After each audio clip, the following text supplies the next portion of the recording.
So right guys welcome back to my another video र यतिखेर म सिन्धुपाल्चोक जिल्लाको सदरमुकाम चौतारामा छु र चौतारामा पनि म एउटा रङ्गशालामा आएको छु र मैले चाहिँ एउटा भिडियो देखे अनुसार चाहिँ यो रङ्गशाला चाहिँ मिनी रङ्गशाला भनेर सुनिरहेको थिएँ भने वास्तवमा यहाँ आइपुग्दाखेरि चाहिँ मलाई वाइल्डै ठुलै रङ्गशाला बन्दै गरेको जस्तो महसुस भयो र ओभरअल्ली लगभग यो रङ्गशाला चाहिँ मेरो हिसाबमा चाहिँ 60% जति काम चाहिँ फिनिस्ड भइसकेको जस्तो लाग्यो मलाई 60-70%। किनभने यता सिट प्लानिङ पनि लगभग यहाँ कलरिङ भइसकेछ भने यतापट्टि हुन बाँकी रहेछ र यतापट्टि चाहिँ अलमोस्ट सिट प्लानिङहरू भइसकेको अवस्थामा देखेँ र अब बाँकी काम भनेको यो साइडको काम र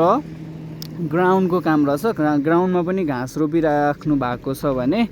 अन्त पनि कामहरू चलिरहेको छ कन्स्ट्रक्सनहरू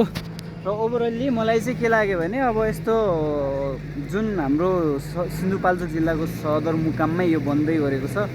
यो एकदम राम्रो काम पनि हो र किनभने हामी जस्तो युवाहरू चाहिँ अब नेपालमै हुन्छ नि आफ्नो कलालाई पनि गुमाएर हुन्छ नि अब लुकाएर राख्नुपर्ने अवस्थामा यो यस्तो रङ्गशालाहरूले चाहिँ हाम्रो हुन्छ नि आफ्नो क्षमताहरू निखारिन्छ भन्ने चाहिँ मेरो धारणा हो र होइन सम्पूर्ण अब साथीहरू जुन जति फुटबलहरू होइन जति खेल प्रेमी साथीहरूको लागि चाहिँ एकदम गुड न्युज नै हो यो।